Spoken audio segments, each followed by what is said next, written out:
ya está con nosotros el economista Pablo Rojo para analizar las principales noticias económicas de la semana. ¿Qué tal, Pablo? ¿Cómo andás? ¿Qué tal? ¿Cómo están, señores? Gracias por estar aquí una vez más. A ustedes por la invitación. Una semana en la que se conocieron las últimas mediciones de inflación que publica el Congreso de las consultoras privadas correspondientes al mes de octubre, que mostraron una caída en el incremento mensual de la inflación que había alcanzado su máximo en los últimos meses y alcanzó ahora su mínimo desde junio, del 2,25%.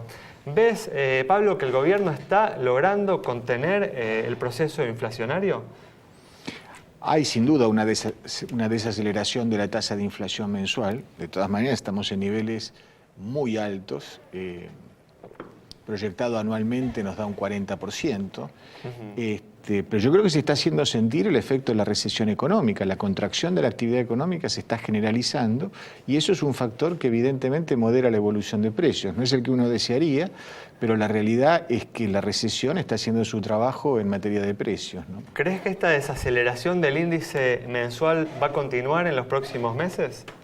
Es difícil porque mientras continúe la política tan expansiva en materia monetaria que ha tenido el Banco Central en los últimos meses y se profundice la tendencia a incrementar el déficit fiscal, no se puede ser muy optimista en materia inflacionaria.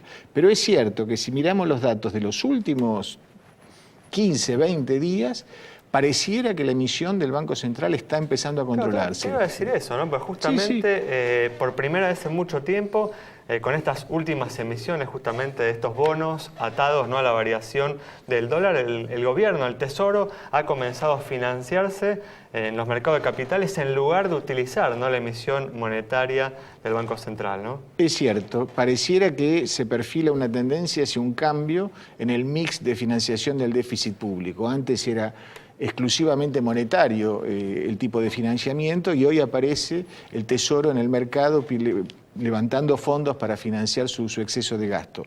De todas maneras, bueno, esto plantea también algunas cuestiones hacia adelante porque está emitiendo bonos atados al dólar oficial en la expectativa de que cualquiera sea el cambio de presidente que se dé a partir de fines del 2015, el mercado cambiario se va a unificar y eso va a generar obviamente una ganancia muy importante sobre este tipo de bonos, ¿no? Pero de todas formas, si uno ve, ¿no?, la posición de deuda de la Argentina es un país poco endeudado, ¿no?, en su relación deuda-PBI, incluso si uno ve la deuda neta, ¿no?, porque hay una parte importante de la deuda que es con el sector público, ¿no? Sí, eso depende, porque si uno ve el endeudamiento del Banco Central, por ejemplo, y suma todas las deudas que tiene la tesorería, también con el sistema jubilatorio, salvo que pensemos que la Argentina tiene que estafar nuevamente a los jubilados en los próximos 15 o 20 años, la deuda no es tan pequeña. Yo diría que si se midieran todas las acreencias que pesan sobre el Tesoro Nacional, no solamente la deuda instrumentada a través de títulos, sino también las deudas con el Banco Central, la deuda con el sistema jubilatorio, digamos, tenemos niveles de deuda que son muy parecidos a los que llevaron a la Argentina al default en los 90. Pero bueno, lo que pasa es que el mix, ¿no? Sin duda que el mix es distinto, pero cuidado, porque si uno acepta que eso no es deuda, quiere decir que de alguna manera está haciendo avanzar la idea de que hay que estafar ya sea a los tenedores de pesos y fundamentalmente a los que tengan derechos jubilatorios en el futuro. Una parte importante igual, ¿no?, de esas emisiones o de esa deuda del Tesoro con el Banco Central ya se ha transformado en inflación. Es cierto, y eso sería un factor deflacionario si el déficit fiscal cesara, pero es una bañadera que pierde agua por un lado, pero ese agua que pierde por un lado también ingresa por el otro.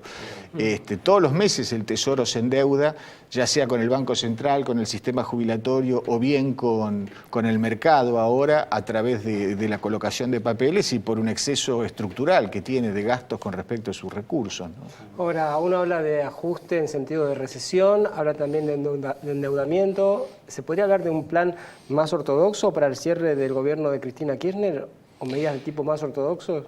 Yo no creo, yo creo que el gobierno va a tratar de postergar la solución de los problemas y dejarle todos los problemas para ser solucionados al próximo gobierno. Va a tratar de minimizar todos los costos políticos y si hace falta dejar todas las bombas que haga falta para evitar la toma de decisiones en algunos casos complicadas. Es decir, ya nadie habla, por ejemplo, como se hablaba el año pasado, de moderar la evolución de los subsidios a la energía u a otros servicios públicos. Estuvimos todo el 2013 y el 2012... Bueno, hubo algunos aumentos tarifarios, ¿no? Sí, en transporte, pero, digamos, agua, gas, ¿no? Son absolutamente marginales. Si uno mira la evolución del gasto en materia de subsidios, sigue son tan creciendo. marginales. Por ejemplo, Pablo, yo veía el otro día que en transporte, en lo que va del año, no sé, o en la cifra anual, creo que era 43% de aumento en transporte, ¿no? Digo, no ha sido una baja acotada, ¿no?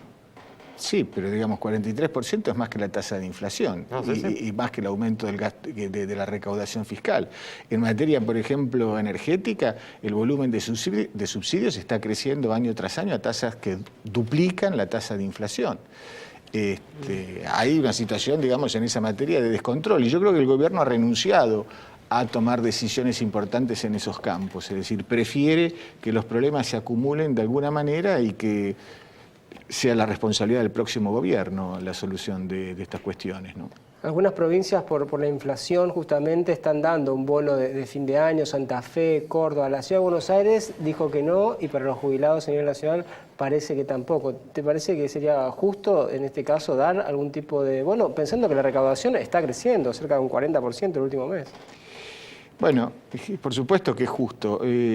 Todas esas demandas lo que expresan es un fuerte desfasaje entre lo que ha sido el aumento de los salarios, de las jubilaciones y de los ingresos fijos en general con respecto a la tasa de inflación del año. El gobierno niega esa realidad, entonces le resulta difícil aceptar la necesidad de un bono, porque sigue sosteniendo que la tasa de inflación es muy inferior a la verdadera. Entonces se encuentra desde ese punto de vista una situación prácticamente de dilema. Aceptar la justicia de un bono compensatorio de este tipo sería reconocer que la tasa de inflación es mucho más alta que la que está exteriorizando el INDEC. Entonces, bueno, las mentiras políticas se acumulan y generan estas situaciones de tensión. Me parece que el año que viene, en ese sentido, teniendo presente el componente político electoral que va a tener, va a ser aún más complicado en esta materia, ¿no? ¿Y cambia mucho, Pablo, el panorama si se acuerda o no se acuerda con los buitres para el 2015? Sí, yo creo que cambia, no mucho, pero cambia bastante. Por ejemplo, si hubiera un acuerdo con los buitres, probablemente una hipótesis, no muy probable, pero existente, de un colapso cambiario como los que la Argentina ha tenido en el pasado, debería ser en principio descartada. No así si no hay acuerdo con los buitres. Ahora, yo creo que en los aspectos más estructurales, tasa de inflación, nivel de actividad económica, no creo que el cambio sea significativo. Me parece que el gobierno va a tener más posibilidad de financiar su déficit, pero vamos a seguir acumulando tensiones inflacionarias y el nivel de actividad realmente tiene pocas posibilidades de mejorar el año que viene, considerando que hay muchos factores que van a jugar negativamente, ¿no? Se lee, Pablo, de lo que decís que difícilmente el gobierno pueda mantener el dólar oficial en estos niveles si no acuerda con los fondos buitres. Va a ser muy difícil, sin acceso a los mercados. No queda claro si va a intentarlo. Sin acceso a los mercados. El mercado apuesta claramente a que va a haber un acuerdo con los fondos buitres. Mi opinión personal es un poco más escéptica con respecto a eso. Yo creo que hay chances de acuerdo, pero también hay muchos factores que me hacen pensar que el gobierno va a tratar de evitar ese acuerdo. Ha tenido éxito el gobierno en las últimas colocaciones que hizo, ¿no? Bueno, lo que pasa es que está ofreciendo un título extraordinariamente atractivo, es decir... Un seguro de cambio. Es un seguro de cambio, como los que se criticaron tanto en otras épocas y que condujeron a presidentes del Banco Central a las puertas de la cárcel. Está ofreciendo un seguro de cambio en un país donde la brecha entre el dólar oficial y el dólar paralelo es de 50, 60, 70%, y además los tres candidatos a presidente con mayores chances de ser elegidos están diciendo que van a unificar el mercado cambiario. Entonces le están diciendo al que compra esos bonos, mire, tiene un plazo fijo, ahí sí, que rinde al menos el 60 o 70% en moneda dura. Claro que hay mucha gente dispuesta a comprar ese bono, ¿no? Muchas gracias, Pablo. Nos vamos entonces con el análisis de Pablo Rojo sobre la situación y las perspectivas de la economía argentina. Nos encontramos mañana a las 19:30 aquí en Metro.